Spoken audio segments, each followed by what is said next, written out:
깊은 산속 호수에서 만난 거대한 흰 뱀과 어린 동자승의 기적 같은 우정, 그리고 마을을 살리기 위한 슬프고도 아름다운 희생에 대한 이야기입니다. 가장 순수한 마음이 만들어낸 기적이 과연 무엇이었는지 그 끝을 함께 지켜봐 주시기 바랍니다.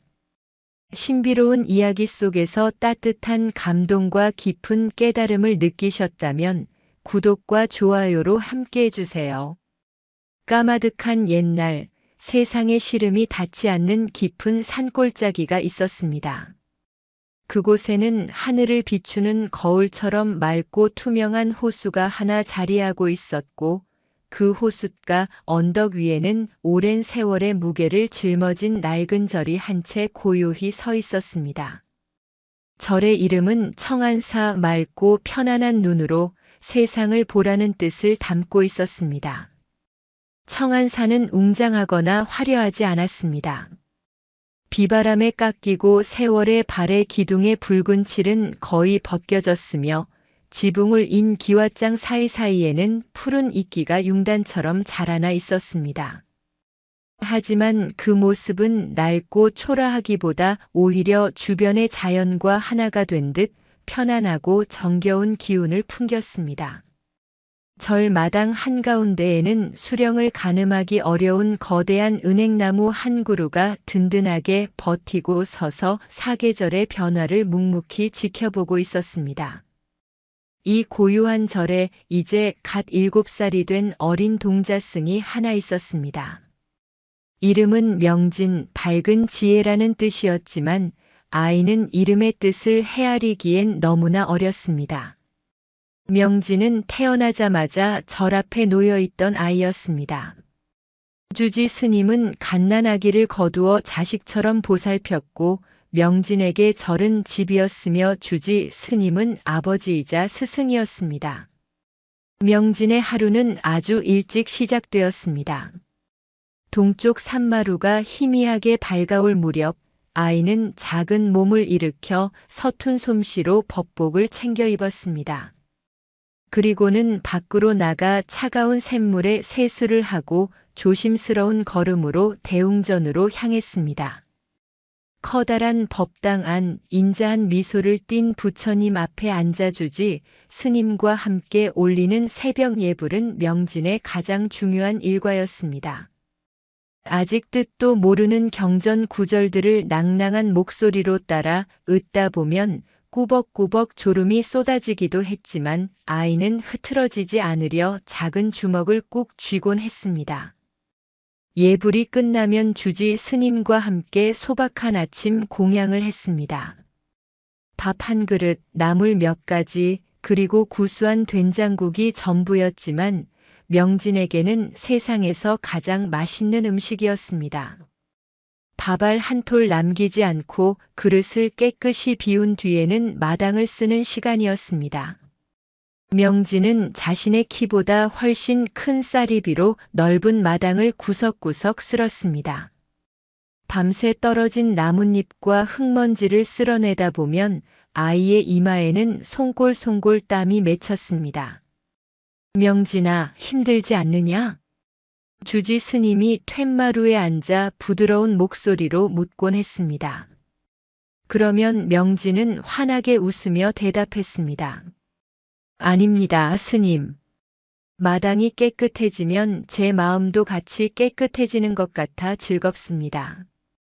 그 순수한 대답에 주지 스님은 늘 인자한 미소를 지으며 고개를 끄덕였습니다. 오전에는 주지 스님께 글을 배우고 부처님의 가르침을 들었습니다. 명진은 총명하여 하나를 가르치면 곧잘 둘을 깨우쳤습니다.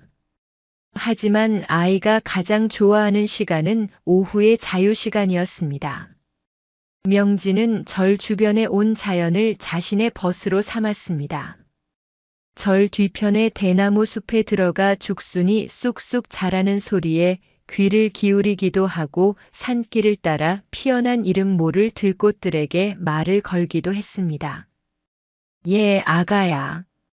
너는 이름이 뭐니? 참 곱게도 피었구나. 다람쥐나 산토끼를 만나면 자신이 아껴두었던 과자 부스러기를 조심스럽게 나누어 주었습니다. 신기하게도 숲의 작은 동물들은 명진을 두려워하지 않았습니다. 아이의 맑고 순수한 기운을 아는 듯 스스럼 없이 다가와 손바닥 위에 먹이를 받아먹고는 했습니다. 특히 명진이 좋아한 곳은 절 아래의 커다란 호수였습니다. 청안호라 불리는 그 호수는 사계절 내내 다른 얼굴을 하고 있었습니다. 봄에는 삼법꽃 그림자를 담아 연분홍빛으로 물들었고, 여름에는 짙은 녹음과 쨍한 햇살을 받아 눈부시게 빛났습니다. 가을이면 울긋불긋한 단풍이 병풍처럼 둘러싸 장관을 이루었고, 겨울에는 꽁꽁 얼어붙은 수면 위로 흰 눈이 소복이 쌓여 설국으로 변했습니다.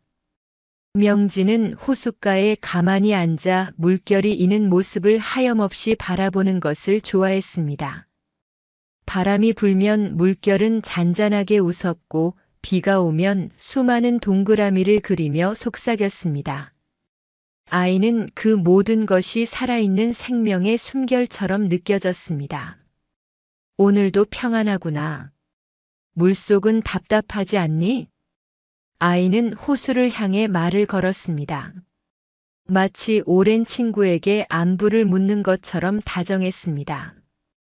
호수는 대답 대신 찰랑이는 물결 소리를 들려주었고, 명진은 그것으로 충분하다고 생각했습니다. 마을 사람들도 종종 힘든 일이 있거나 마음이 답답할 때면 청안사를 찾아오곤 했습니다. 그들은 부처님께 기도를 올리고 주지 스님과 이야기를 나누며 위안을 얻었습니다. 그리고 어린 명진의 해맑은 웃음을 보는 것만으로도 시름을 잊는다고들 말했습니다. 아이고, 우리 명진 동자승. 얼굴만 봐도 근심이 다 녹아내리는 것 같네. 한 마을 아주머니가 명진의 머리를 쓰다듬으며 말했습니다. 아이는 그저 수줍게 웃을 뿐이었지만 그 미소에는 사람의 마음을 무장해제시키는 따뜻한 힘이 있었습니다. 하루는 장에 다녀오던 마을 아저씨가 발을 헛디뎌 넘어져 크게 다친 일이 있었습니다. 소식을 들은 주지 스님은 명진을 데리고 아저씨의 집으로 향했습니다. 아저씨는 고통스러운 신음을 내뱉고 있었고, 가족들은 옆에서 발만 동동 구르고 있었습니다. 주지 스님이 약초를 꺼내 상처를 돌보는 동안 명진은 아저씨의 손을 꼭 잡았습니다. 아저씨, 많이 아프세요? 제가 아프지 않게 해달라고 부처님께 기도해 드릴게요. 아이의 작고 따뜻한 손, 그리고 진심이 담긴 목소리에 아저씨는 고통 속에서도 희미하게 미소를 지었습니다. 그날 밤 명진은 법당에서 늦게까지 잠들지 않고 홀로 기도를 올렸습니다. 그리고 신기하게도 다음 날 아저씨의 상처는 눈에 띄게 좋아졌습니다.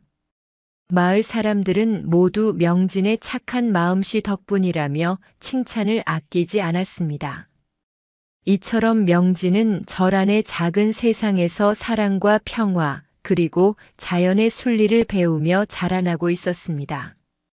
아이의 세상은 고요했고 맑았으며 더없이 평화로웠습니다. 아이는 자신의 삶에 부족함이 없다고 생각했고 매일매일이 감사하고 행복했습니다. 하지만 그 누구도 알지 못했습니다. 저 깊고 푸른 청안호의 가장 깊은 곳, 빛 한 점 들지 않는 심연에서 거대한 무언가가 수백 년의 잠을 깨고 서서히 눈을 뜨고 있다는 것을 말입니다. 그리고 그 존재가 명진의 평화로운 세상에, 그리고 마을 전체의 운명에 거대한 파문을 일으키게 되리라는 것을. 그날도 명진은 여느 때와 같이 호숫가 바위에 앉아 있었습니다. 해가 서쪽 산 너머로 기울며 호수 위로 금빛 가루를 흩뿌리고 있었습니다. 아름다운 풍경에 넋을 잃고 있던 명진의 눈에 이상한 것이 보였습니다. 호수 한가운데 수면이 아주 부자연스럽게 부풀어 오르는 것이었습니다. 마치 물속에서 거대한 무언가가 숨을 쉬는 것처럼. 아이는 고개를 갸웃거렸지만 이내 물고기 떼가 지나가는 것이려니 하고 대수롭지 않게 넘겼습니다. 그러나 그것은 앞으로 다가올 거대한 변화의 시작을 알리는 아주 작은 물결에 불과했습니다. 고요했던 절과 마을, 그리고 순수했던 동자승의 운명이 송두리째 흔들릴 그 거대한 사건의 서막이 그렇게 조용히 열리고 있었습니다. 명진이 호수 한가운데서 보았던 기이한 징후는 그날 밤으로 그치지 않았습니다. 며칠이 지나도록 청안호는 이전과는 다른 미묘한 분위기를 풍기기 시작했습니다. 잔잔하던 호수에 까닭 모를 물결이 번져나가기도 했고, 맑던 날에도 호수 중심부만은 짙은 물 한 개가 피어오르다 스르르 사라지곤 했습니다. 변화는 마을 사람들에게 먼저 감지되었습니다. 대대로 청안호에 기대어 살아온 어부들은 누구보다 호수의 미세한 변화에 민감했습니다. 여보게들, 요즘 호수가 좀 이상하지 않나? 나루터에서 그물을 손질하던 최영감이 입을 열었습니다. 그는 이 마을에서 나고 자라 평생을 호수와 함께한 백발의 노인이었습니다. 그의 말에 주변에 있던 다른 어부들도 기다렸다는 듯 고개를 끄덕였습니다. 영감님 말씀이 맞습니다요. 바람 한 점 없는 날에도 호수 한복판에는 너울이 일렁입니다. 마치 물밑에서 거대한 짐승이 몸부림이라도 치는 것처럼 말입니다. 젊은 어부 하나가 침을 꿀꺽 삼키며 말했습니다. 그의 얼굴에는 알 수 없는 두려움이 서려 있었습니다. 고기도 통 잡히질 않아. 평소 같으면 이맘때쯤 붕어며 잉어가 월척으로 올라와야 하는데 며칠째 허탕만 치고 있다네. 또 다른 어부가 한숨을 쉬며 텅 빈 어망을 들어보였습니다. 실제로 호수의 물고기들은 흔적을 감춘 듯 했습니다. 어부들이 아무리 깊은 곳에 그물을 던져도 올라오는 것은 축축한 수초와 진흙뿐이었습니다. 소문은 나루터를 시작으로 마을 전체로 삽시간에 퍼져나갔습니다. 처음에는 그저 고기가 잡히지 않는다는 푸념이었지만 이야기는 사람들의 입을 거치면서 점점 더 기괴하고 무서운 형태로 부풀려졌습니다. 어젯밤에 달빛 아래서 봤는데 호수 한가운데서 시커먼 기둥 같은 게 솟아오르는 걸 봤다는 사람도 있다더군. 그뿐인 줄 아시오? 뱃사공 김씨는 안개 낀 새벽에 배를 띄웠다가 집채만 한 그림자가 배 밑을 스쳐 지나가는 바람에 혼비백산했다지 않소. 마을 안악들이 빨래터에 모여 앉아 저마다 들은 이야기를 두려움에 찬 목소리로 나누었습니다. 아이들은 어른들의 흉흉한 이야기에 겁을 먹고 호숫가 근처에는 얼씬도 하지 않았습니다. 해가 지면 마을 사람들은 서둘러 집으로 돌아가 빗장을 걸어 잠갔습니다. 밤이 되면 호수 쪽에서 정체 모를 소리가 들려온다는 소문까지 더해졌기 때문입니다. 어떤 이는 그것이 슬피 우는 여인의 곡소리 같았다고 했고, 또 어떤 이는 땅이 울리는 듯한 거대한 한숨 소리였다고 주장했습니다. 평화롭던 마을은 순식간에 불안과 공포에 휩싸였습니다. 사람들은 수백 년 전부터 마을에 내려오던 전설을 떠올렸습니다. 우리 할아버지의 할아버지 적에 이 호수에는 거대한 이무기가 살았다고 했네. 그 이무기가 심술을 부리면 큰 해일이 일어나 마을을 덮치곤 했다지. 마을의 촌장이 주름진 얼굴로 근심 가득하게 말했습니다. 전설에 따르면 먼 옛날 한 고승이 나타나 이무기를 호수 깊은 곳 바위 아래에 봉인했고 그 후로 마을에 평화가 찾아왔다고 했습니다. 그 봉인이 풀리려는 것이 아닐까? 누군가의 나직한 한마디에 사람들은 모두 얼굴이 하얗게 질렸습니다. 만약 전설이 사실이라면 마을은 곧 닥쳐올 끔찍한 재앙을 피할 수 없을 것이었습니다. 공포에 질린 마을 사람들은 하나둘 청안사로 모여들기 시작했습니다. 그들에게 기댈 곳은 이제 부처님의 자비와 주지 스님의 지혜뿐이었습니다. 스님, 제발 저희를 구해 주십시오. 호수의 괴물이 깨어나 마을을 해하려 합니다. 사람들은 대웅전 마당에 엎드려 눈물로 호소했습니다. 주지 스님은 착잡한 표정으로 사람들을 내려다보았습니다. 스님 역시 며칠 전부터 호수에 심상치 않은 기운을 느끼고 있었습니다. 하지만 사람들을 동요하게 할 수는 없었습니다. 여러분 모두 진정하십시오. 아직 아무 일도 일어나지 않았습니다. 섣부른 두려움은 더 큰 화를 부를 뿐입니다. 부처님께서 우리를 보살펴 주실 것이니 다 함께 마음을 모아 기도를 올립시다. 주지 스님은 사람들을 다독여 법당으로 이끌고 밤늦도록 독경을 했습니다. 하지만 스님의 마음 속에도 의심과 불안의 그림자가 짙게 드리워져 있었습니다. 그 모든 소란 속에서 명진만이 조금 다른 생각을 하고 있었습니다. 아이는 마을 사람들이 말하는 괴물이 무섭지 않았습니다. 오히려 궁금했습니다. 왜 모두들 보지도 않은 존재를 두려워하는 것일까? 정말로 그 괴물이 나쁜 존재일까? 명진은 어른들 몰래 매일같이 호숫가로 향했습니다. 아이의 눈에 비친 호수는 여전히 아름다웠습니다. 다만 어딘가 슬퍼 보였습니다. 마치 깊은 시름에 잠긴 사람처럼 말입니다. 명진은 바위에 앉아 호수를 향해 조용히 말을 걸었습니다. 예, 호수야. 너 아프니? 왜 그렇게 슬퍼 보여? 사람들이 너를 무서워하는데 정말로 화가 난 거니? 호수는 여전히 말이 없었습니다. 하지만 명가 말을 걸 때마다 호수 한가운데의 물결이 조금 더 크게 일렁이는 것 같았습니다. 마치 아이의 말에 대답이라도 하려는 듯이. 어느 날 해질 무렵이었습니다. 그날따라 호수는 유난히 고요했습니다. 붉은 노을이 수면 위로 길게 그림자를 들이우고 있었습니다. 명진은 그 신비로운 광경에 넋을 잃고 있었습니다. 바로 그때였습니다.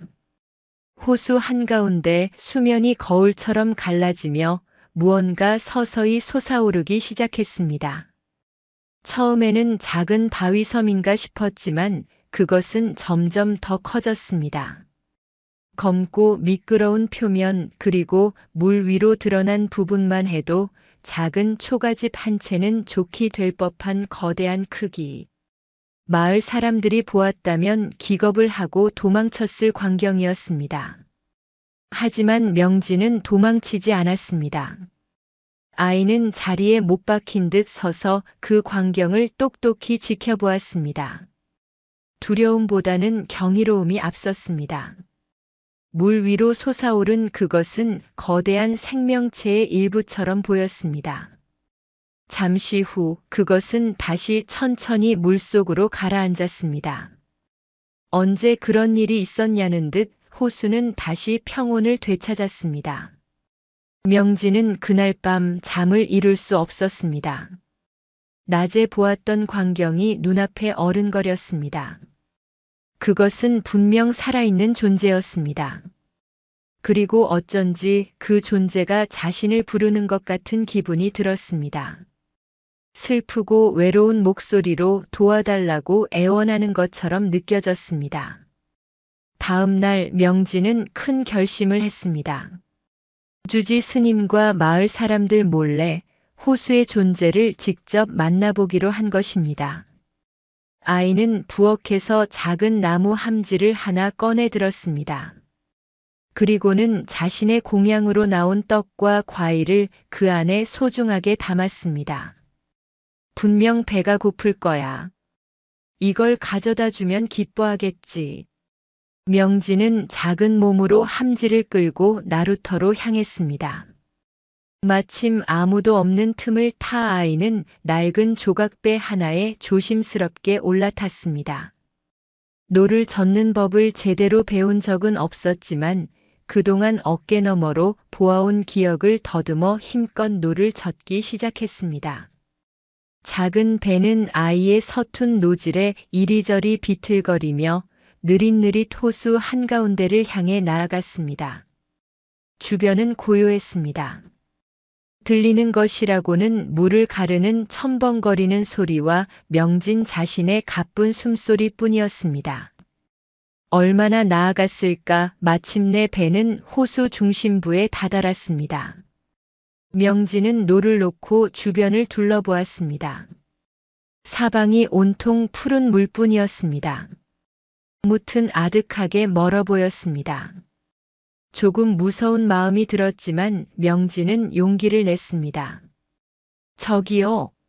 어디 계세요? 저는 명진이라고 해요. 당신을 만나러 왔어요. 아이는 맑은 목소리로 외쳤습니다. 하지만 아무런 대답도 아무런 움직임도 없었습니다. 명진은 실망한 마음에 고개를 숙였습니다. 그때 배가 갑자기 크게 흔들렸습니다. 앗! 명진은 깜짝 놀라 배의 양쪽을 꽉 붙잡았습니다. 배 밑에서 무언가 거대한 것이 스치고 지나간 듯 했습니다. 그리고 잠시 후 바로 명진의 눈앞에서 거대한 물결이 솟아오르기 시작했습니다. 어제 보았던 것과는 비교도 되지 않을 만큼 거대한 파문이었습니다. 마침내 수백 년의 전설 속에 잠들어 있던 호수의 주인이 그 모습을 드러내려 하고 있었습니다. 과연 그 정체는 마을 사람들의 말처럼 흉악한 괴물일까 아니면 명진이 느낀 대로 슬픔을 간직한 외로운 존재일까? 작은 조각배 위에 선 어린 동자승의 운명은 이제 한치 앞을 내다볼 수 없게 되었습니다. 작은 조각배를 집어삼킬 듯 솟아오른 거대한 물결 앞에서 명진은 숨을 죽였습니다. 아이의 작은 심장이 세차게 방망이질했지만 그것은 공포 때문이 아니었습니다. 태어나서 처음 느껴보는 거대한 존재감, 이루 말할 수 없는 경외심이 아이의 온몸을 감싸고 있었습니다. 첨벙 하는 소리와 함께 세상의 모든 소음이 거짓말처럼 멎었습니다. 이윽고 호수 한가운데 부풀어 올랐던 물이 양쪽으로 갈라지며 무언가 서서히 그 모습을 드러내기 시작했습니다. 그것은 마을 사람들이 상상하던 흉측하고 시커먼 괴물이 아니었습니다. 가장 먼저 솟아오른 것은 눈부시게 흰 머리였습니다. 웬만한 황소보다도 더 큰 머리는 갓 내린 첫눈처럼 순결하고 티 없는 흰색이었습니다. 머리를 덮고 있는 것은 징그러운 비늘이 아니라 마치 잘 다듬은 옥돌이나 진주 조개를 이어붙인 듯 은은한 빛을 발하는 매끄러운 판이었습니다. 그 표면 위로 해질녘의 붉은 햇살이 비치자 세상의 모든 고운 빛깔이 아롱거리며 신비로운 기운을 자아냈습니다. 뒤이어 물 위로 드러난 것은 길고 유연한 목이었습니다. 그 움직임은 거대한 몸집에 어울리지 않게 우아하고 기품이 넘쳤습니다. 마치 능숙한 붓글씨 명필이 일필휘지로 그려낸 한 획의 용처럼 부드러우면서도 힘이 넘쳤습니다. 물 밖으로 드러난 몸통의 일부만 해도 좋기 수백 년은 됨직한 절의 고목보다도 굵었습니다. 그 거대한 몸체가 물속에서 꿈틀거릴 때마다 호수 전체가 거대한 숨을 쉬는 듯 일렁였습니다. 그것은 바로 집채만 한 거대한 흰 뱀이었습니다. 못해서 이 광경을 지켜보던 마을 사람들은 일순간 얼어붙었습니다. 명진을 걱정하여 호숫가로 달려왔던 몇몇 어부와 안악들은 눈앞의 광경을 믿을 수 없다는 듯 입을 벌린 채 아무 말도 하지 못했습니다. 전설 속의 이무기가, 아니 그보다 더 거대하고 위압적인 존재가 실제로 눈앞에 나타난 것이었습니다. 끄아악. 괴물이다. 진짜 괴물이 나타났다. 한 어부가 공포에 질린 비명을 지르며 땅바닥에 주저앉았습니다. 그의 비명을 신호탄으로 다른 사람들도 정신을 차리고 혼비백산하여 달아나기 시작했습니다. 도망쳐라. 마을로 가서 알려야 한다. 저 아이는 어떡하고. 명진 동자승이 저 괴물 앞에 있단 말이다. 누군가 울부짖었지만 감히 그 거대한 존재에게 다가갈 엄두를 내는 사람은 아무도 없었습니다. 그들의 눈에 비친 흰 뱀은 마을을 통째로 삼켜버릴 재앙 그 자체였습니다. 하지만 그 모든 아수라장 속에서 흰 뱀의 바로 앞에 선 명진은 달랐습니다. 아이는 미동도 없이 서서 조용히 흰 뱀을 올려다보고 있었습니다. 그리고 명진은 보았습니다. 다른 사람들은 공포에 질려 미처 보지 못한 것을. 바로 흰 뱀의 눈이었습니다. 수레바퀴만 한 거대한 두 눈은 붉거나 번뜩이는 맹수의 눈이 아니었습니다. 그것은 호수보다 더 깊고 슬픈 빛을 담고 있는 지극히 고요한 눈이었습니다. 수천 년의 세월을 홀로 견뎌온 듯한 깊은 고독, 세상에 대한 원망보다는 체념에 가까운 슬픔이 그 안에 가득 고여 있었습니다. 그 눈은 무언가를 해치려는 자의 눈이 아니라 차라리 구원을 바라는 자의 눈에 가까웠습니다. 그 슬픈 눈과 마주한 순간 명진은 더 이상 이 존재가 두렵지 않았습니다. 오히려 가슴 한구석이 아릿해져 오는 것을 느꼈습니다. 아이는 자기도 모르게 가슴 앞에서 작은 두 손을 모아 합장했습니다. 부처님께 기도를 올릴 때처럼 경건하고 진실한 마음을 담아서. 괜찮아요. 명진이 작은 목소리로 속삭였습니다. 저는 당신을 해치러 온 것이 아니에요. 거대한 흰 뱀은 미동도 없이 명진을 내려다보고 있었습니다. 그 큰 눈동자에 작은 조각배와 그 위에 선 더 작은 아이의 모습이 온전히 담겼습니다. 뱀은 마치 아이의 말을 알아듣기라도 한 듯 천천히, 아주 천천히 거대한 머리를 숙이기 시작했습니다. 산 하나가 통째로 무너져 내리는 듯한 위압적인 움직임이었지만 그 안에는 어떤 위협적인 의도도 느껴지지 않았습니다. 흰 뱀의 머리가 수면 가까이 내려오자 명진이 타고 있는 작은 배가 그 숨결만으로도 크게 흔들렸습니다. 명진은 휘청거리면서도 애써 균형을 잡으며 뱀에게서 눈을 떼지 않았습니다. 당신 혼자서 많이 외로웠군요. 아이의 순수한 한마디가 고요한 호수 위로 울려 퍼졌습니다. 그 순간 놀라운 일이 벌어졌습니다. 거대한 흰 뱀의 눈에서 물방울 하나가 뚝 떨어져 내렸습니다. 사람의 주먹보다도 더 큰 그 투명한 물방울은 눈물처럼 보였습니다. 그것이 호수 수면에 떨어지자 풍덩하는 소리와 함께 커다란 파문이 동심원을 그리며 멀리 퍼져나갔습니다. 무태서는 이미 난리가 나 있었습니다. 도망친 사람들이 마을에 도착하여 호수에 괴물이 나타났다고 외쳤고 마을은 순식간에 공포의 도가니에 빠졌습니다. 꽹과리를 치고 북을 울리며 사람들에게 위험을 알렸고 촌장과 장정들은 창과 몽둥이를 들고 호숫가로 달려갈 채비를 했습니다. 모두 정신 차리시오. 전설 속의 이무기가 분명하오. 힘을 합쳐 물리치지 않으면 우리 마을은 끝장입니다. 하지만 명진 동자승이 아직 거기에 있습니다. 우리가 이러는 동안 아이가 위험해집니다. 사람들이 우왕좌왕하는 사이 소식을 들은 주지 스님이 다급한 걸음으로 산을 내려왔습니다. 스님의 얼굴은 하얗게 질려 있었지만 눈빛만은 침착함을 잃지 않으려 애쓰고 있었습니다. 모두 멈추어라. 섣불리 행동해서는 아니 된다. 스님의 위험 있는 목소리에 흥분했던 장정들이 잠시 주춤했습니다. 주지 스님은 헐떡이는 숨을 고르며 호숫가를 바라보았습니다. 그리고 스님의 눈에도 그 믿을 수 없는 광경이 들어왔습니다. 집채만 한 흰뱀, 그리고 그 앞에서 너무나도 태연하게 마주보고 서 있는 어린 명진의 모습이. 스님 역시 가슴이 철렁 내려앉았지만 이내 무언가 이상하다는 것을 깨달았습니다. 뱀에게는 살기가 느껴지지 않았습니다. 오히려 그 거대한 몸짓 하나하나가 지극히 조심스러워 보였습니다. 마치 작은 아이가 놀라 달아날까봐 염려하는 것처럼.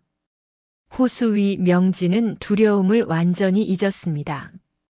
아이는 자신도 모르게 손을 뻗어 물결에 흔들리는 배의 가장자리에서 조심스럽게 흰 뱀을 향해 다가갔습니다. 가까이 가도 괜찮을까요? 당신의 슬픈 얼굴을 더 자세히 보고 싶어요. 그것은 어른들의 상식으로는 도저히 이해할 수 없는 행동이었습니다. 죽음을 향해 스스로 걸어 들어가는 것과 다름없어 보였습니다. 뭇에서 지켜보던 주지 스님은 저도 모르게 명진아 하고 외칠 뻔했지만 가까스로 소리를 삼켰습니다. 지금 소리를 질러 저 영물을 자극했다가는 정말로 끔찍한 일이 벌어질지도 모른다고 판단했기 때문입니다. 명진의 작은 손이 마침내 물 위로 드러난 흰 뱀의 콧등에 닿았습니다. 뱀의 피부는 차갑고 축축할 것이라는 예상과 달리 따뜻하고 매끄러운 옥처럼 느껴졌습니다. 그 온기에 명진은 안심하며 환하게 웃었습니다. 아이의 순수하고 맑은 미소가 뱀의 커다란 눈동자에 비쳤습니다. 그 순간 흰 뱀은 길고 커다란 몸을 스르르 움직여 명진이 탄 배를 부드럽게 감쌌습니다. 그것은 공격하려는 움직임이 아니었습니다. 마치 소중한 보물을 지키려는 듯 외부의 위협으로부터 작은 아이를 보호하려는 듯한 자애로운 몸짓이었습니다. 마을 사람들은 모두 숨을 죽였습니다. 몽둥이를 들고 서 있던 장정들도 울부짖던 안악들도 걱정스럽게 지켜보던 주지 스님도 눈앞에서 벌어지는 기이하고도 성스러운 광경에 입을 다물지 못했습니다. 공포와 저기로 가득 찼던 사람들의 마음에 아주 작은 균열이 생기기 시작했습니다. 저것은 정말로 우리가 생각하는 흉악한 괴물이 맞는가? 어째서 저 어린아이에게는 저토록 다정한 몸짓을 보이는 것인가? 해는 어느덧 서산 너머로 완전히 자취를 감추고 호수 위에는 짙은 어스름이 내려앉기 시작했습니다. 고요한 호수 한가운데 거대한 흰 뱀의 품에 안긴 작은 조각배, 그리고 그 안에서 뱀의 얼굴을 어루만지며 해맑게 웃고 있는 어린 동자승. 그 비현실적인 장면은 마치 한 폭의 그림 같았습니다. 이 기묘하고도 운명적인 첫 만남을 시작으로 아이와 뱀의 누구도 상상하지 못했던 특별한 인연이 막을 올리고 있었습니다. 그날 이후 청안호와 마을에는 기묘한 평화가 찾아왔습니다. 흰뱀은 더 이상 사람들을 놀라게 하는 이상한 물결을 일으키지 않았고 마을 사람들 역시 두려움에 떨면서도 섣불리 흰뱀을 공격하려 들지 않았습니다. 모두가 숨을 죽인 채 어린 동자승과 거대한 뱀 사이에 어떤 일이 벌어질지 조용히 지켜볼 뿐이었습니다. 명진에게는 새로운 일과가 생겼습니다. 매일 아침 공양을 마치고 나면 아이는 작은 소쿠리에 정성껏 음식을 담아 호숫가로 향했습니다. 처음 며칠은 그저 호숫가에 앉아 뱀을 기다렸습니다. 그러면 약속이라도 한 듯 호수 한가운데서 고요히 물결이 일며 거대한 흰 뱀이 모습을 드러냈습니다. 뱀은 명진이 있는 곳까지 천천히 다가와 아이의 앞에 머리를 조아렸습니다. 오늘은 이걸 가져왔어요. 어제 마을 아저씨가 주신 곶감인데 아주 달고 맛있어요. 당신도 분명 좋아할 거예요. 명진은 가져온 음식을 하나씩 뱀의 커다란 입가에 가져다 주었습니다. 뱀은 그것을 먹지는 않았지만 아이의 작은 손길이 닿는 것을 기쁘다는 듯 가만히 눈을 감고 느꼈습니다. 아이의 손이 닿을 때마다 뱀의 깊고 슬픈 눈동자가 미세하게 떨리는 것을 명진은 볼 수 있었습니다. 명진은 뱀에게 백령이라는 이름을 지어주었습니다. 희고 신령스러운 존재라는 뜻이었습니다. 백령아, 오늘은 날씨가 참 좋지? 하늘도 푸르고 바람도 시원해. 백령아, 어젯밤에 주지 스님께 재미있는 옛날 이야기를 들었어. 내가 이야기해 줄까? 명진은 하루 종일 겪었던 소소한 일들을 백령에게 들려주었습니다. 백령은 말을 하지는 못했지만 언제나 세상에서 가장 진지한 청중이 되어 주었습니다. 아이의 이야기에 귀를 기울이며 때로는 고개를 끄덕이는 듯 움직였고 때로는 꼬리를 살랑여 물장구를 치며 기쁨을 표현하는 듯 했습니다. 그들의 관계가 더욱 깊어진 것은 어느 맑은 날 오후였습니다. 명진은 여느 때처럼 백령의 머리를 쓰다듬으며 이야기를 나누고 있었습니다. 백령아, 너는 이 넓은 호수 속에서 심심하지 않아? 바깥 세상은 얼마나 넓고 신기한 것들로 가득한데. 나처럼 이렇게 나와서 놀면 더 즐거울 텐데. 그 말을 들은 백령은 잠시 명진을 지그시 바라보더니 이내 거대한 몸을 움직여 아이의 앞에 자신의 넓고 평평한 등을 조심스럽게 내밀었습니다. 마치 타보라는 무언의 초대와 같았습니다. 명진은 잠시 망설였지만 백령의 눈에서 믿음과 신뢰를 읽을 수 있었습니다. 아이는 조심스럽게 바위에서 내려와 백령의 등에 발을 디뎠습니다. 백령의 등은 미끄럽지 않고 오히려 폭신한 융단처럼 편안했습니다. 명진이 중심을 잡고 완전히 올라타자 백령은 아주 천천히 부드럽게 물속으로 나아가기 시작했습니다. 그것은 정말이지 황홀한 경험이었습니다.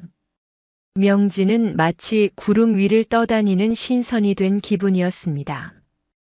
백령은 명진이 놀라지 않도록 아주 느린 속도로 호수 위를 유영했습니다. 시원한 강바람이 아이의 뺨을 스쳤고 발밑에서는 투명한 물속 세상이 그림처럼 펼쳐졌습니다. 자유롭게 헤엄치는 물고기 떼와 하늘거리는 수초들, 그 모든 것이 신비롭고 아름다웠습니다. 와, 정말 멋지다, 백령아. 고마워. 명진의 즐거운 외침이 호수 위로 울려 퍼졌습니다. 그날 이후 백령의 등에 올라타 호수를 산책하는 것은 그들만의 소중한 놀이가 되었습니다. 때로는 명진이 모거를 두드리며 경전을 읊으면 백령은 그 소리에 맞추어 몸을 부드럽게 흔들며 춤을 추는 듯 했습니다. 이 믿을 수 없는 광경을 마을 사람들은 멀리서 지켜보았습니다. 처음에는 경악과 불신으로 가득 찼던 그들의 마음은 점차 경외심으로 바뀌어 갔습니다. 저 아이는 보통 아이가 아니다. 저 뱀 역시 보통 뱀이 아니다. 틀림없이 저 둘은 아주 깊은 인연으로 묶여 있는 것이리라.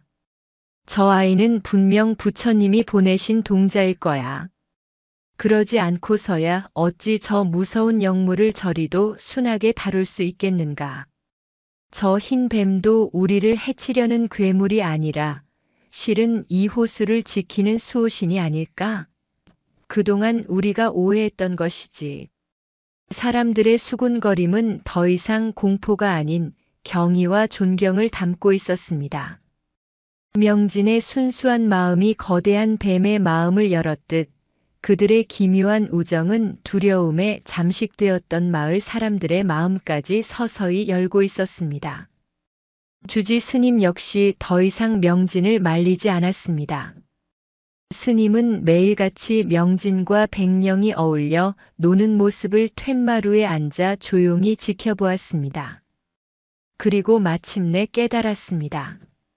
자신이 평생 경전을 읽고 수행하며 얻으려 했던 자비와 교감의 이치를 저 어린아이는 온몸으로 존재 그 자체로 실천하고 있음을. 명진아. 어느 날 저녁 절로 돌아온 명진을 주지 스님이 불렀습니다. 네, 스님. 그 백령이라는 너의 벗은 어떤 존재인 것 같으냐? 스님의 질문에 명진은 잠시 생각에 잠겼다가 이내 맑게 웃으며 대답했습니다. 잘 모르겠습니다. 하지만 아주 오랫동안 혼자서 슬퍼했던 친구 같아요. 제가 웃어주고 이야기를 들어주니 이제는 백령의 눈에서도 슬픔이 많이 사라졌어요.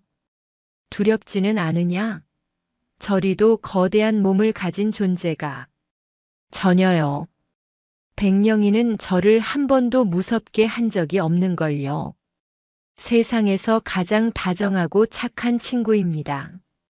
아이의 꾸밈 없는 대답에 주지 스님은 더 이상 아무것도 묻지 않았습니다.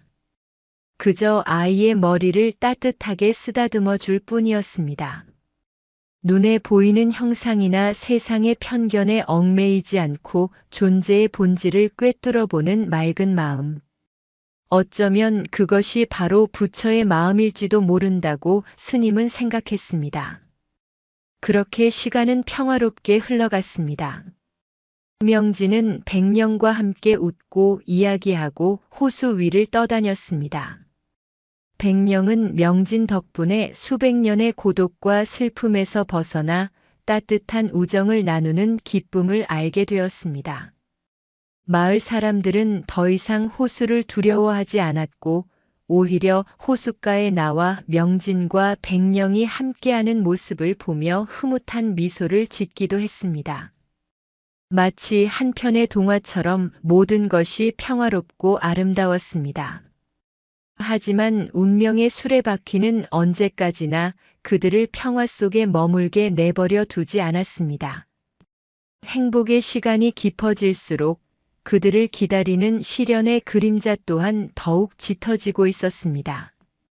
그해 여름 타는 듯한 폭염과 함께 끔찍한 재앙이 메마른 바람을 타고 마을을 향해 서서히 다가오고 있었습니다. 동자승 명진과 흰뱀 백령의 우정이 깊어가는 동안 계절은 소리 없이 흘러 어느덧 녹음이 짙어지는 여름의 문턱에 들어섰습니다. 예년 같았으면 장마 구름이 몰려와 대지를 흠뻑 적시며 생명의 기운을 더해야 할 시기였습니다. 하지만 그해 여름 하늘은 마치 샘이 말라버린 것처럼 인색하기 짝이 없었습니다. 처음에는 아무도 대수롭지 않게 생각했습니다. 그저 장마가 조금 늦어지는 것이려니 하고 모두들 무심하게 하늘만 쳐다볼 뿐이었습니다. 그러나 하루가 지나고 이틀이 지나고 마침내 열흘이 넘도록 비 한 방울 내리지 않자 사람들의 얼굴에는 서서히 근심의 빛이 감돌기 시작했습니다. 하늘에 떠있는 해는 마치 거대한 불덩이 같았습니다. 아침부터 저녁까지 쉴 새 없이 뜨거운 볕을 땅으로 쏟아부었습니다.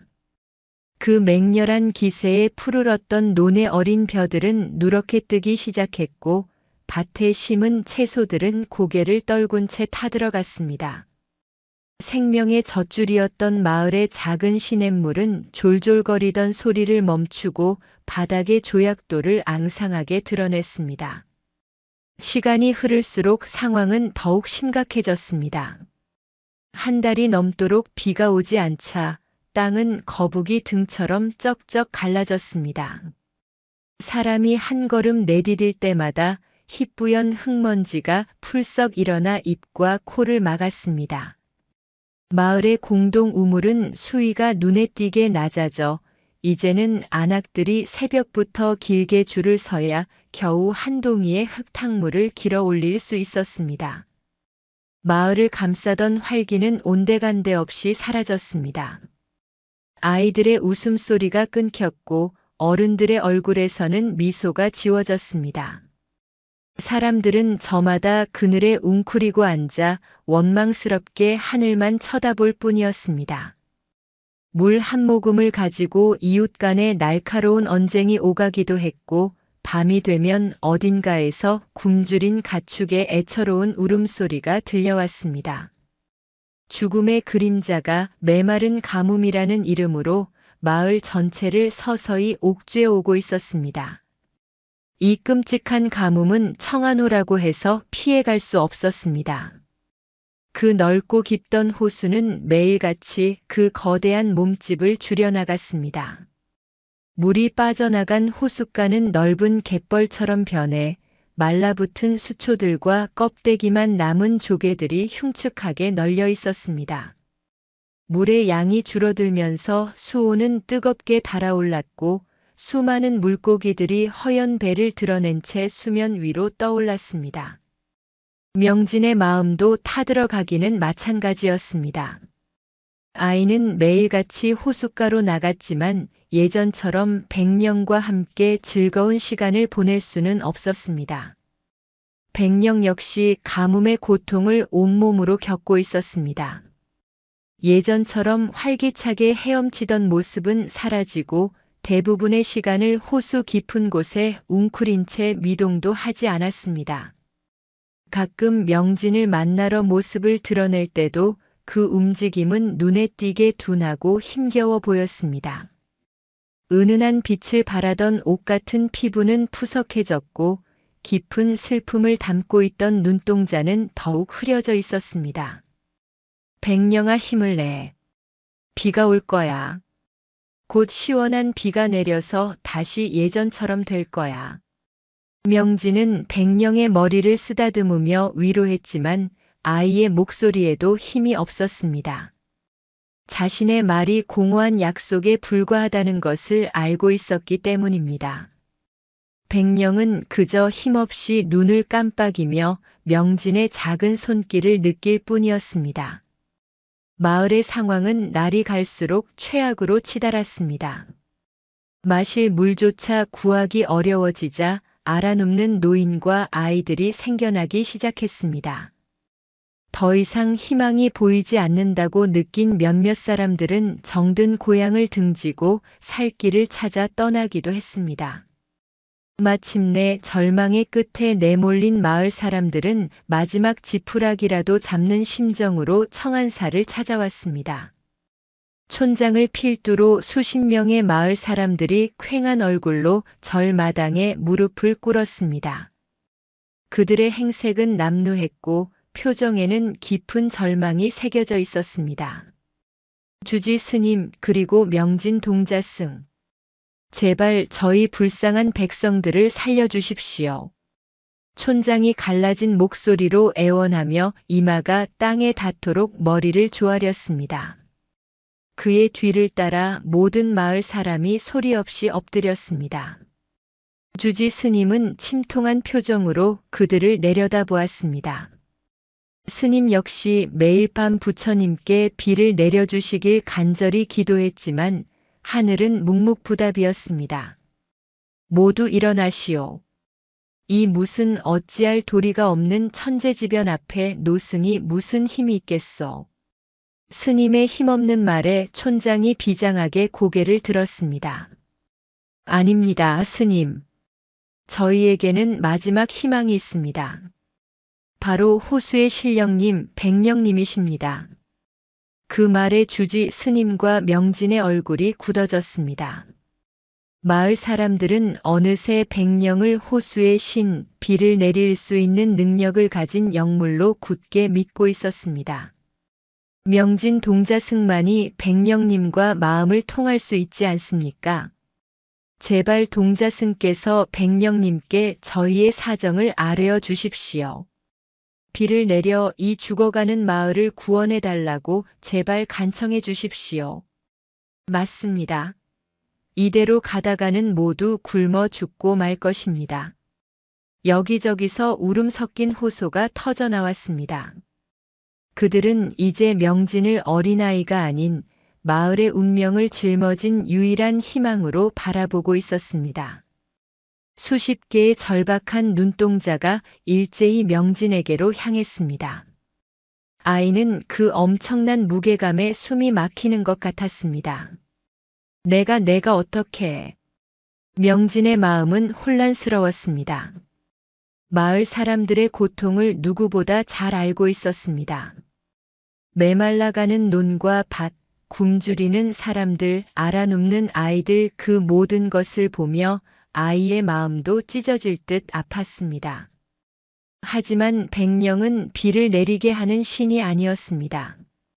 명진에게 백령은 그저 외롭고 슬픔 많은, 그래서 자신이 따뜻하게 보듬어 주어야 하는 소중한 친구일 뿐이었습니다. 그런 친구에게 어떻게 이토록 엄청난 부탁을 할 수 있단 말인가. 만약 백령에게 그런 능력이 없다면 혹은 그 부탁을 들어주는 것이 백령에게 몹시 힘겹고 고통스러운 일이라면 어찌해야 하는가. 부탁하네 동자승. 자네만이 우리를 구할 수 있네. 한 노인이 다가와 명진의 작은 손을 잡으며 눈물로 호소했습니다. 거칠고 주름진 노인의 손에서 간절함이 그대로 전해져 왔습니다. 명진은 고개를 들어 마을 사람들을 하나하나 둘러보았습니다. 그들의 얼굴에는 희망과 절망이 뒤섞여 있었습니다. 만약 자신이 거절한다면 저 마지막 희망의 불씨마저 꺼져버릴 것만 같았습니다. 명진은 주지 스님을 바라보았습니다. 주지 스님은 아무 말 없이 그저 무거운 눈빛으로 명진을 바라볼 뿐이었습니다. 그것은 명진 스스로 결정해야 할 몫이라는 무언의 뜻이었습니다. 아이는 두 주먹을 작게 쥐었습니다. 그리고 결심했습니다. 고통받는 마을 사람들을 외면할 수 없었습니다. 그리고 가뭄으로 힘들어하는 것은 백령 또한 마찬가지였습니다. 말라가는 호수는 백령의 삶의 터전이었습니다. 친구를 위해서라도 마을을 위해서라도 자신은 무엇이든 해야만 했습니다. 알겠습니다. 명진이 떨리는 목소리로 하지만 단호하게 입을 열었습니다. 제가 백령에게 가서 부탁해 보겠습니다. 그 한마디에 절마당을 가득 채웠던 절망의 공기가 순식간에 희망의 탄성으로 바뀌었습니다. 사람들은 눈물을 흘리며 명진의 이름을 부르고 부처님께 감사 기도를 올렸습니다. 명진은 더 이상 뒤를 돌아보지 않았습니다. 아이는 자신을 짓누르는 거대한 책임감을 온몸으로 느끼며 굳은 표정으로 절을 나섰습니다. 아이의 발걸음은 예전처럼 가볍지 않았습니다. 한 걸음 한 걸음이 마치 천근의 무게를 짊어진 듯 무거웠습니다. 타는 듯한 햇볕 아래 명진은 먼지가 풀풀 나는 길을 걸어 바싹 마른 호숫가로 향했습니다. 이제 아이는 친구에게 놀러 가는 것이 아니었습니다. 마을 전체의 생존을 걸고 기적을 구걸하러 가는 길이었습니다. 그 길의 끝에서 무엇이 기다리고 있을지 아이는 감히 상상할 수 없었습니다. 바싹 마른 호숫가에 선명진의 작은 그림자가 길게 늘어졌습니다. 해는 마지막 빛을 토해내듯 서쪽 하늘을 온통 핏빛으로 물들이고 있었습니다. 공기는 뜨거웠고 숨막히는 침묵이 사방을 짓눌렀습니다. 아이는 마른 입술을 애써 축이며 이제는 갯벌처럼 변해버린 호수 중심을 향해 힘겹게 목소리를 냈습니다. 백령아 나왔어. 내 목소리 들리니? 평소에 맑고 낭낭한 목소리는 어디 가고 잔뜩 잠기고 떨리는 목소리가 나왔습니다. 아이의 부름에 얼마 남지 않은 호수의 흙탕물이 희미하게 일렁이기 시작했습니다. 잠시 후 아주 느리고 힘겹게 익숙한 흰머리가 물 위로 솟아올랐습니다. 하지만 예전의 신비롭고 위험 있던 모습은 찾아볼 수 없었습니다. 백령은 눈에 띄게 지쳐 있었습니다. 옥처럼 빛나던 피부는 광채를 잃고 거칠어져 있었고 곳곳이 말라붙어 갈라져 있기까지 했습니다. 항상 명진을 바라보던 깊은 눈동자는 초점을 잃은 듯 흐릿했습니다. 마치 오랜 가뭄이 호수뿐만 아니라 백령의 생명력마저 송두리째 앗아가고 있는 듯 했습니다. 백령은 간신히 명진의 앞까지 다가와 힘없이 머리를 늘어뜨렸습니다. 그 모습을 본 명진의 가슴은 미어지는 듯 했습니다. 소중한 친구가 이토록 고통받고 있었다는 사실에 눈물이 핑 돌았습니다. 아이는 차마 마을 사람들의 부탁을 입에 올릴 수가 없었습니다. 백령아, 많이 아팠구나. 미안해, 나 때문에 더 힘들게 해서 정말 미안해. 명진은 울먹이며 백령의 마른 콧등을 작은 손으로 어루만졌습니다. 그저 친구의 고통을 위로하고 함께 있어 주고 싶을 뿐이었습니다. 하지만 백령은 알고 있다는 듯 아주 희미하게 고개를 저었습니다. 그리고는 명진의 눈을 가만히 들여다보았습니다. 그 흐릿한 눈동자 속에서 아이는 자신을 원망하는 빛이 아닌 모든 것을 이해하고 감싸 안는 깊은 연민의 빛을 읽었습니다. 마치 너의 잘못이 아니다라고 말해주는 것 같았습니다. 그 눈빛에 용기를 얻은 명진은 눈물을 삼키며 어렵게 입을 열었습니다. 아이는 마을의 참상을 이야기했습니다. 말라버린 논과 밭, 굶주리는 사람들, 아파서 쓰러지는 아이들과 노인들. 그리고 그 모든 사람들이 오직 백령만이 자신들을 구해줄 수 있다고 믿고 있다는 사실까지. 사람들은 내가 비를 내려줄 수 있다고 믿고 있어. 하지만 나는 알아. 너는 신이 아니라 내 소중한 친구라는 걸. 그래서 차마 너에게 그런 힘든 부탁을 할 수가 없어. 만약 이게 너를 아프게 하는 일이라면 나는 그냥 여기서 너와 함께 있을게. 마을 사람들이 나를 원망하더라도 괜찮아.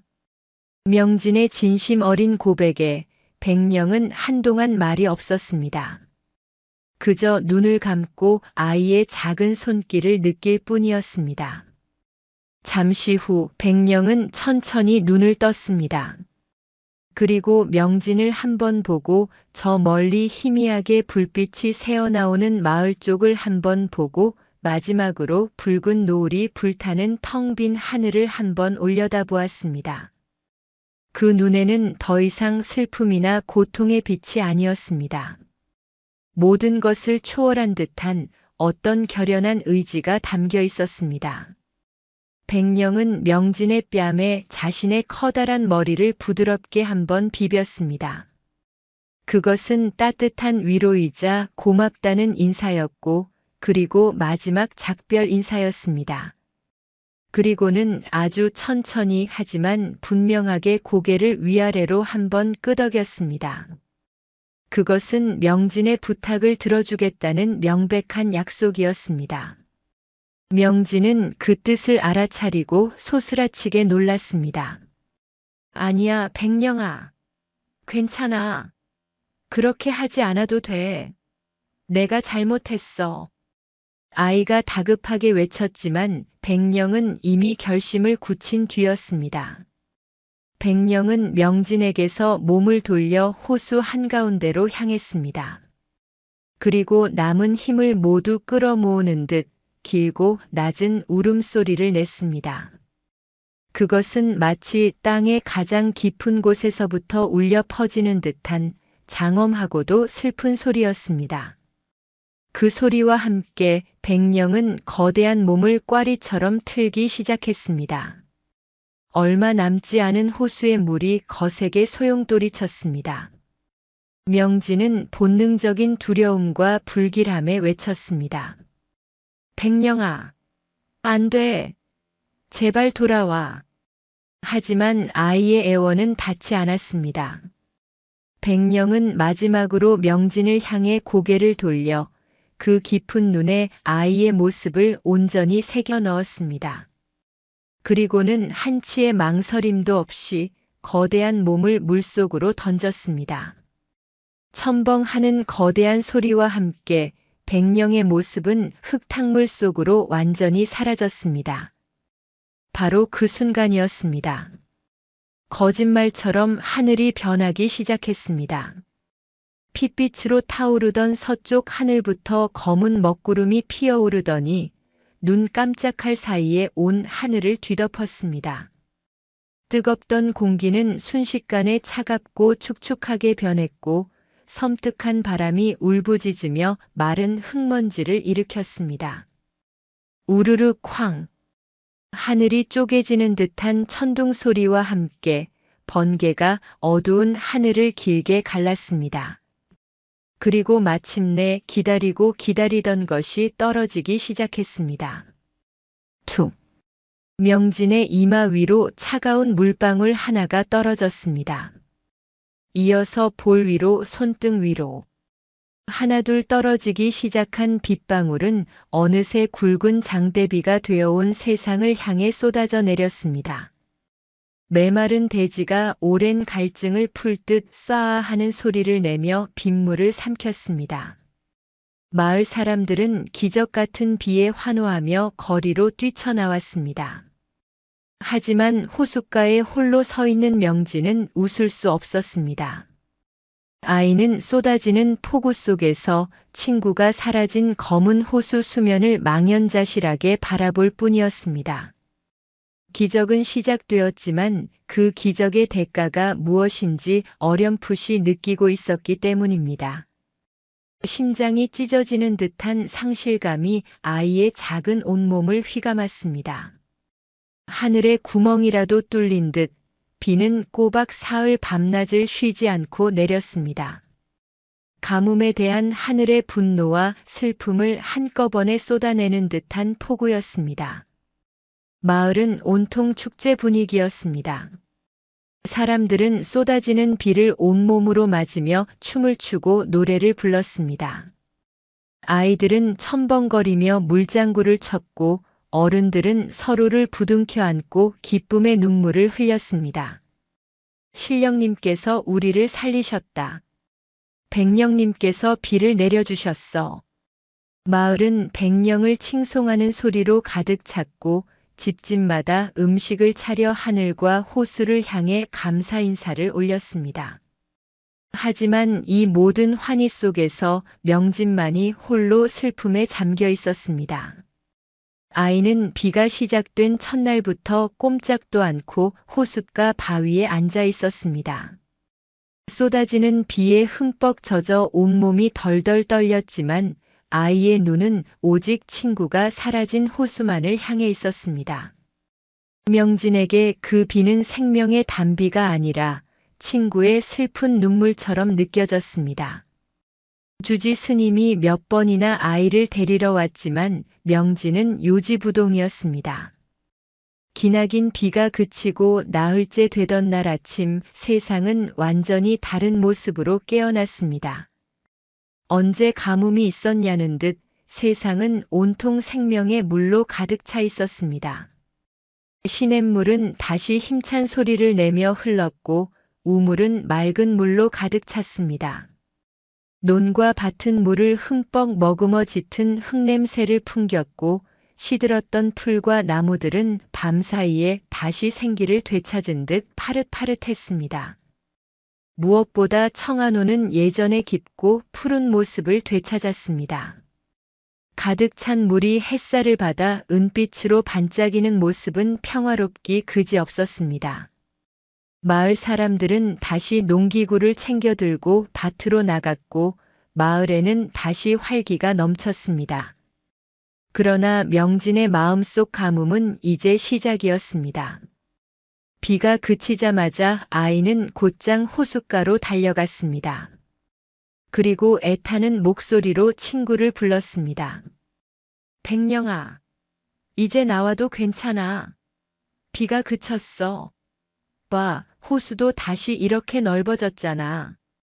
아이의 목소리가 맑은 호수 위로 퍼져나갔습니다. 명진은 숨을 죽이고 기다렸습니다.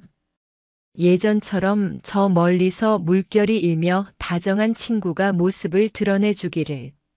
하지만 호수는 고요했습니다. 잔잔한 물결 위로 햇살이 부서질 뿐 아무런 응답도 없었습니다. 백령아, 어디 있니? 내 목소리 안 들려? 내가 보고 싶지 않아?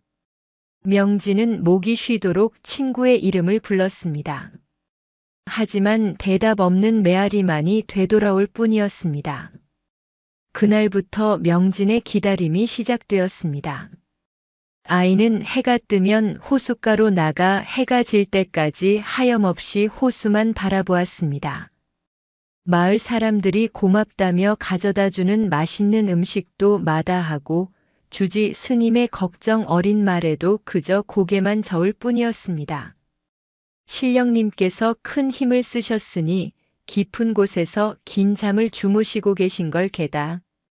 그래, 곧 기운을 차리고 다시 나타나실 거야. 너무 걱정하지 마라. 마을 사람들은 저마다 명진을 위로했지만 아이의 불안은 사라지지 않았습니다. 명진은 느낄 수 있었습니다. 예전에는 호수 전체에서 느껴지던 백령의 따뜻하고 거대한 기운이 이제는 전혀 느껴지지 않는다는 것을. 아름다운 호수는 이제 그저 영혼 없는 물웅덩이처럼 텅 비어버린 것 같았습니다. 그렇게 몇 주가 흘렀습니다. 마을은 완벽하게 예전의 모습을 되찾았습니다. 사람들은 명진과 백령의 희생을 잠시 잊고 다시 자신들의 삶을 살아가는데 바빴습니다. 오직 명진만이 홀로 그 시간 속에 멈추어 있었습니다. 그러던 어느 날 저녁이었습니다. 그날도 명진은 붉게 물드는 노을을 보며 호숫가에 넋을 잃고 앉아 있었습니다. 그때 아이의 머릿속으로 백령이 마지막으로 자신을 바라보던 눈빛이 선명하게 떠올랐습니다. 그 눈빛에 담겨 있던 수많은 감정들. 미안함, 고마움, 그리고 체념과 작별의 인사까지. 그 순간 명진은 깨달았습니다.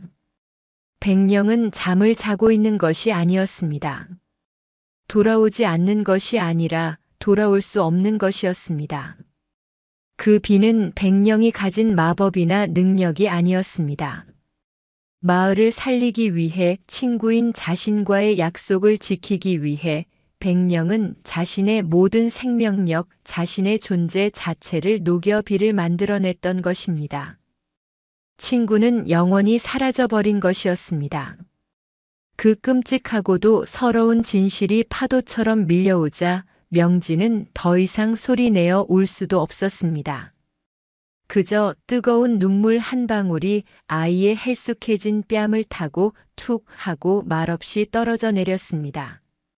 온 마을이 되찾은 생명과 행복이 자신의 가장 소중한 친구의 희생 위에 세워진 것이라는 사실이 아이의 작은 가슴을 갈기갈기 찢어 놓았습니다. 친구의 영원한 부재를 깨달은 그날 이후 명진은 더 이상 호숫가에서 소리내어 울지 않았습니다. 아이의 슬픔은 마른 강바닥처럼 가슴 깊은 곳에 조용히 하지만 결코 사라지지 않는 흔적으로 자리 잡았습니다. 마을을 구한 위대한 희생 앞에서 자신의 슬픔을 드러내는 것조차 친구에게 미안한 일이라 생각했기 때문입니다. 명진의 하루는 달라졌습니다. 아이는 더 이상 친구가 돌아오기를 기다리지 않았습니다. 대신 친구를 기억하기 위한 자신만의 의식을 시작했습니다. 매일 밤 모두가 잠든 고요한 시간이 되면 명진은 홀로 법당을 나와 호숫가로 향했습니다. 달빛이 은가루처럼 쏟아지는 호숫가, 백령과 처음 만났던 그 자리에 아이는 정갈하게 무릎을 꿇고 앉았습니다. 그리고는 두 손을 모아 기도를 올리기 시작했습니다. 그것은 돌아와 달라는 애원의 기도가 아니었습니다. 원망이나 슬픔의 기도도 아니었습니다. 오롯이 친구를 위한 감사와 평안의 기도였습니다. 백령아, 나의 소중하고 유일했던 친구야. 지금 이 목소리가 들리는지 모르겠구나. 아이의 맑고 청아한 목소리가 밤의 정적을 타고 호수 위로 잔잔히 퍼져나갔습니다. 내가 다시 돌아오지 않아도 나는 괜찮아. 내 덕분에 메말랐던 땅이 다시 살아났고 굶주리던 사람들이 다시 웃음을 찾았으니까. 너는 정말 대단한 일을 한 거야. 나는 너를 평생 기억할 거야. 너의 그 크고 깊던 눈동자도, 옥처럼 희고 부드럽던 살결도, 그리고 나를 태우고 호수 위를 떠다니던 너의 따뜻한 등도 무엇 하나 잊지 않을게. 그러니 부디 내가 지금 어디에 있든 더 이상 외롭지 않기를 바라. 수백 년의 슬픔을 싣고 이제는 부디 평안하기를. 내가 매일 밤 너를 위해 이렇게 기도할게. 그러면 너도 덜 외로울 수 있겠지? 명진의 기도는 매일 밤 계속되었습니다. 하루도 거르지 않았습니다.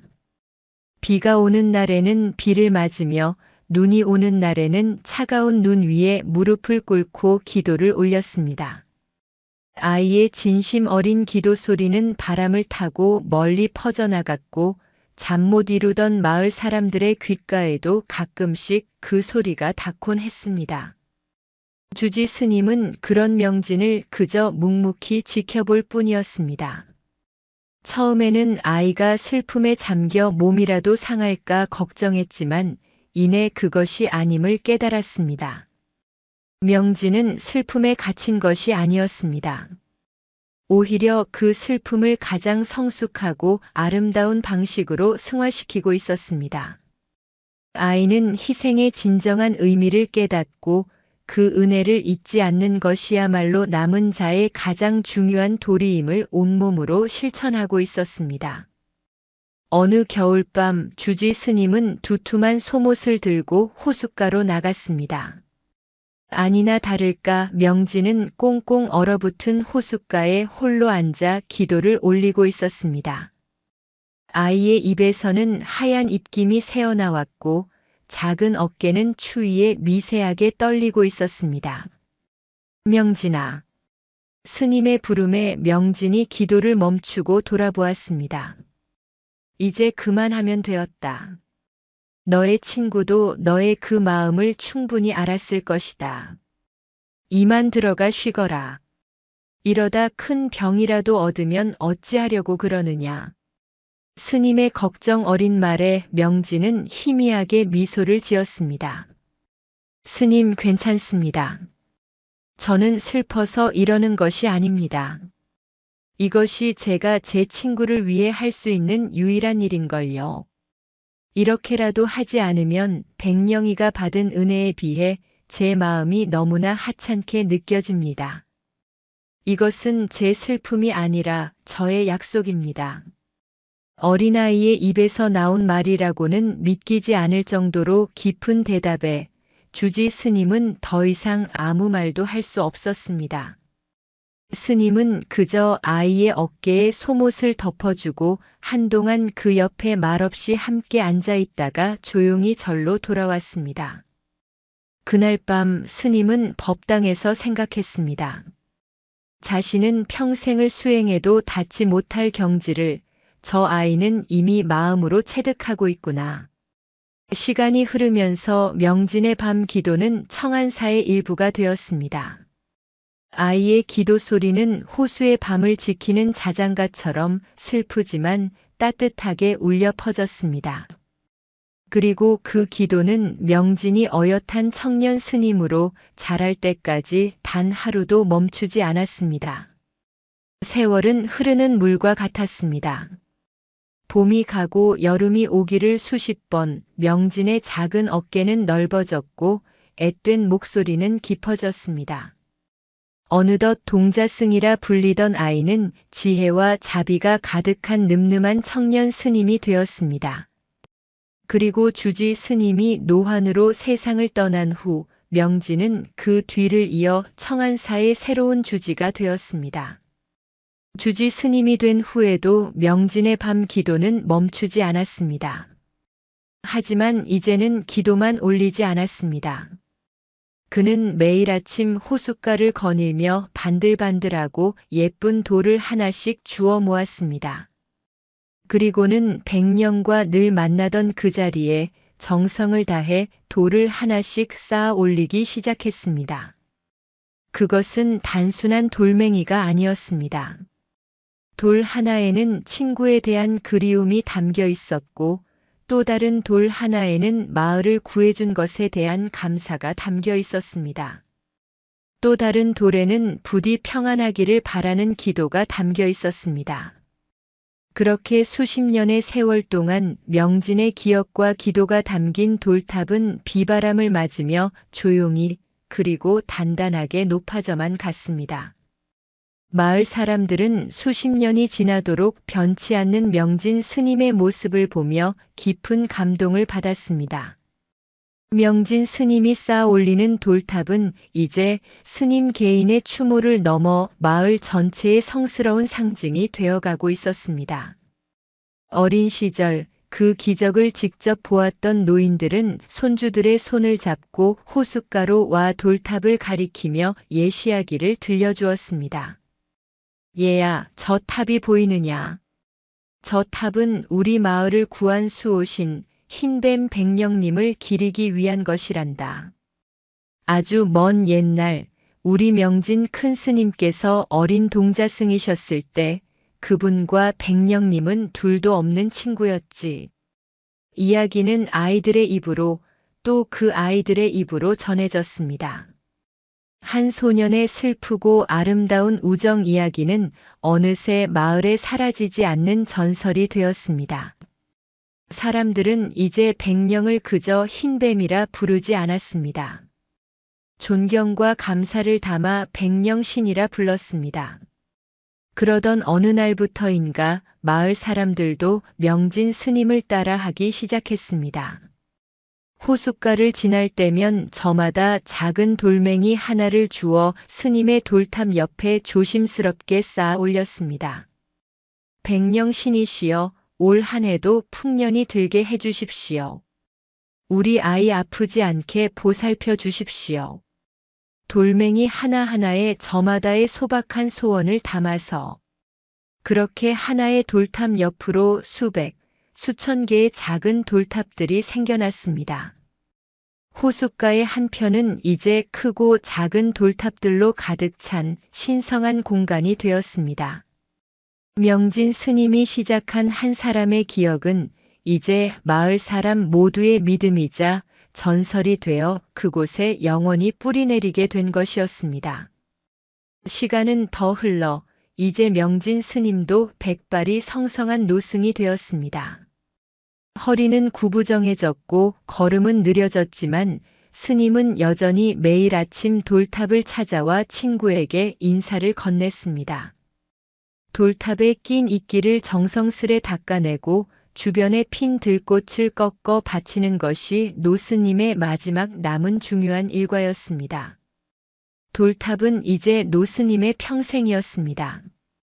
명진 스님의 나이가 90을 넘기자 노스님은 자신의 시간이 얼마 남지 않았음을 직감했습니다. 기력은 하루가 다르게 쇠하였고 대부분의 시간을 방 안에 누워 지내야 했습니다. 하지만 노스님의 정신만은 호수처럼 맑고 고요했습니다.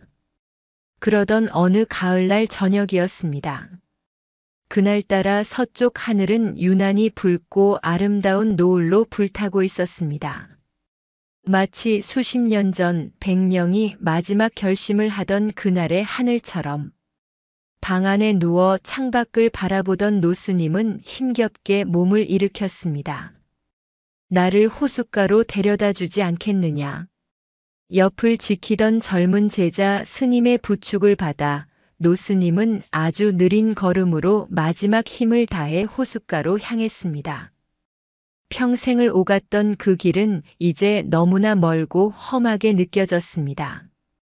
마침내 자신의 키보다도 훨씬 높아진 거대한 돌탑 앞에 다다른 노스님은 제자를 물리고 홀로 탑 앞에 조용히 앉았습니다. 주름진 손으로 차가운 돌탑을 어루만지자 80여 년 전의 기억이 바로 어제의 일처럼 생생하게 떠올랐습니다.